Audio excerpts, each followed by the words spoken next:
안녕하세요. 저는 입쟁이라고 하고 오늘은 운동을 하지 않고 지방을 빼는 과학적인 방법들에 관해서 얘기를 하겠습니다. 뇌과학자이자 스탠포드 대학 교수인 앤드류 휴버맨 팟캐스트에서 How to Lose Fat with Science-Based Tools라는 에피소드 중 제가 흥미롭다고 생각한 부분을 요약했습니다. 링크는 걸어놨고 더 다양하고 더 과학적인 정보를 얻고 싶어하는 분들은 직접 보실 것을 강력하게 추천합니다. 첫 번째로는 작은 움직임들을 통해서 엄청나게 지방을 태우는 방법, 두 번째로는 추위를 이용해서 지방을 태우는 방법에 관해서 얘기를 해볼게요. 본론으로 들어가기 앞서 지방을 태우는 가장 기본적인 조건을 얘기하자면 몸이 쓰는 칼로리보다 더 많은 양의 칼로리가 몸에 들어가면 체중이 늘어나고 늘어난 체중의 대부분은 지방이 되는 거죠. 반대로 몸에 들어간 칼로리보다 쓰는 칼로리가 많으면 살이 빠지는 건데 살이 빠질 때는 대부분 지방이 빠진다고 해요. 근데 이 지방을 태우는 방법을 더 극대화하기 위해 우리가 스스로 조절할 수 있는 과학적인 방법이 있다고 해요. 그 방법들을 하나씩 얘기해 볼게요. 앤드류 휴버맨의 팟캐스트에서는 지방에는 어떤 종류가 있는지 그리고 신경계와 지방의 연결성을 통해 지방을 태우는 과학적인 근거들을 얘기하는데 저는 과학적인 부분보다는 결론적인 부분, 즉 이제 방법에 대해서 주로 얘기를 해드리도록 하겠습니다. 첫 번째, 운동을 하지 않고 지방을 태우는 방법은 움직임을 통해서예요. 이 내용을 이제 들어가기 전에 제 다음 영상은 사업가이자 킥복서, 인플루언서이자 구글에서 가장 많이 검색한 사람 중에 하나인 앤드류 테이트라는 사람에 관해서 얘기를 할 건데, 앤드류 테이트가 누군지에 관해서보다는 이 사람이 스탠드아웃 TV라는 유튜브 채널에 나와서 여자 호스트인 차이안 레이놀즈와 한 말들 중 논란이 되는 남녀의 역할이나 가장 가치 있는 남자가 어떤 남자고 가장 가치 있는 여자가 어떤 여자인지에 대한 대화 내용을 얘기해 드리도록 하겠습니다. 누구나 한 번쯤 생각해 볼 만한 내용인 것 같고 그걸 통해 자신의 생각도 정리해 볼 수 있을 것 같아요. 구독과 좋아요, 댓글이나 알림 설정은 제가 컨텐츠를 만드는데 굉장히 많은 도움이 됩니다. 다시 주제로 돌아가서 운동을 하지 않고 지방을 태우는 방법은 작은 움직임을 통해서예요. 이 작은 움직임이란 건 운동을 말하는 게 아니고 미묘한 움직임들을 얘기하는데 이건 로스웰과 스탁의 유명한 연구를 통해 밝혀졌다고 해요. 그들은 어떤 사람들은 굉장히 많이 먹는데도 살이 전혀 안 찌는 사람들이 있고 어떤 사람들은 상대적으로 적게 먹은 것 같은데도 살이 찌는 사람들을 보고 살이 찌는 사람들과 안 찌는 사람들의 차이점이 뭔지를 주목했다고 해요. 그들이 발견한 건 살이 안 찌는 사람들은 하루 동안 되게 많은 미묘한 움직임들을 한다고 해요. 이 사람들을 영어로 피지터라고 하는데 이걸 우리나라 말로 직역하면 안절부절 못하는 사람들이라고 하죠.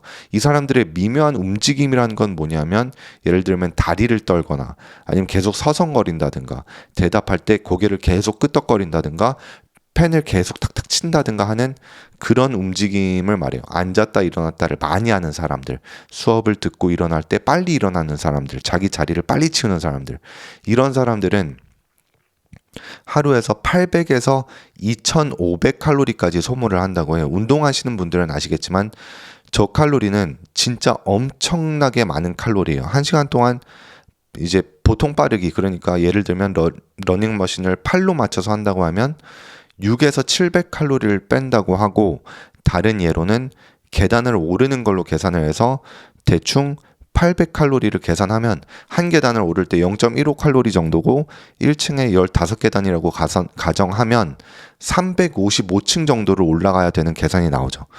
그래서 이런 작은 움직임들이 우리가 운동할 때 큰 근육들을 크게 움직여서 지방을 태우는 것과는 기본적으로 아주 다르다고 해요. 작은 떨림을 통해서 지방에 연결된 뉴런이 에피네프린, 즉 이제 아드레날린을 분비시키면서 지방을 활성화시키고 태우는 과정과 사람들이 흔히 말하는 유산소나 웨이트를 드는 것 같은 운동과는 근본적으로 다른 생리적 반응이라고 앤드류 휴버맨은 얘기하고 있어요. 결론적으로 이제 살을 빼고 싶긴 한데 운동은 정말 하고 싶지 않거나 정말 시간이 없어서 운동을 못 하시는 분들은 이런 미묘한 움직임을 습관화해보라고 말씀드리고 싶습니다. 두 번째로는 추위를 이용해서 살을 빼는 방법입니다. 이것도 첫 번째 방법과 같은 맥락인데 몸의 떨림은 지방을 태우는 가장 강한 방법 중에 하나라고 해요. 근데 떨림은 거의 언제나 추위와 관련이 있죠.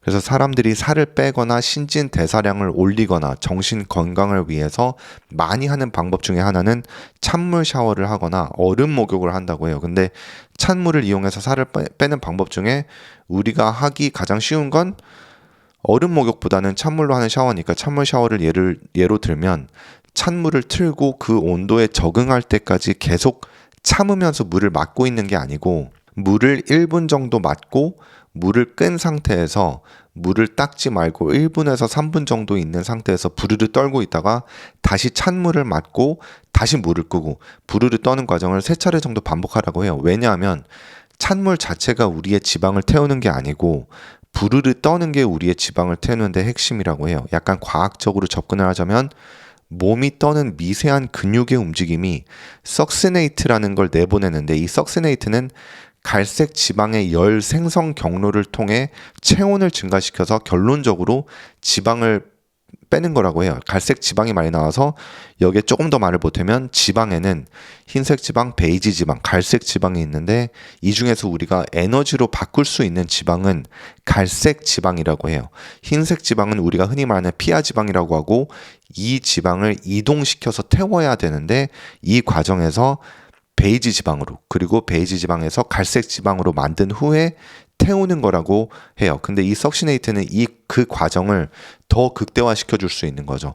더 자세한 과학적 접근은 앤드류 휴버맨 영상을 참고하시길 바랍니다. 어쨌든 부르르 떠는 게 핵심인데 찬물 온도에 적응해 버려서 더 이상 떨지 않게 되면 살을 빼는 데는 아무 의미가 없는 거죠. 그리고 이 방법을 하실 때는 이 추위를 이용해서 찬물 샤워를 하실 때는 의사와 상의를 하고 시작하라고 말을 하고 있습니다. 찬물의 온도가 너무 낮으면 심장마비가 올 수 있다고 해요. 그러니까 정말 조심하셔야 할 것 같고 찬물 온도는 딱 느꼈을 때 불편하다, 벗어나고 싶다라는 생각이 드는 정도에서 시작하는 게 좋다라고 앤드류 휴버맨은 얘기하고 있습니다. 저는 개인적으로 아침마다 찬물 샤워를 하는데 아침에 하는 게 좋은 이유는 하루 동안 확 깨어있는 상태를 유지할 수 있다고 해요. 이 에피소드에서 운동을 통해서 지방을 태우는 효과적인 방법도 얘기를 하고 있지만 제가 가장 흥미롭다고 생각한 부분은 운동을 하지 않고 지방을 태우는 방법이어서 운동 부분은 생략했습니다. 제 다음 영상은 성공한 사업가이자 킥복서, 인플루언서인 앤드류 테이트와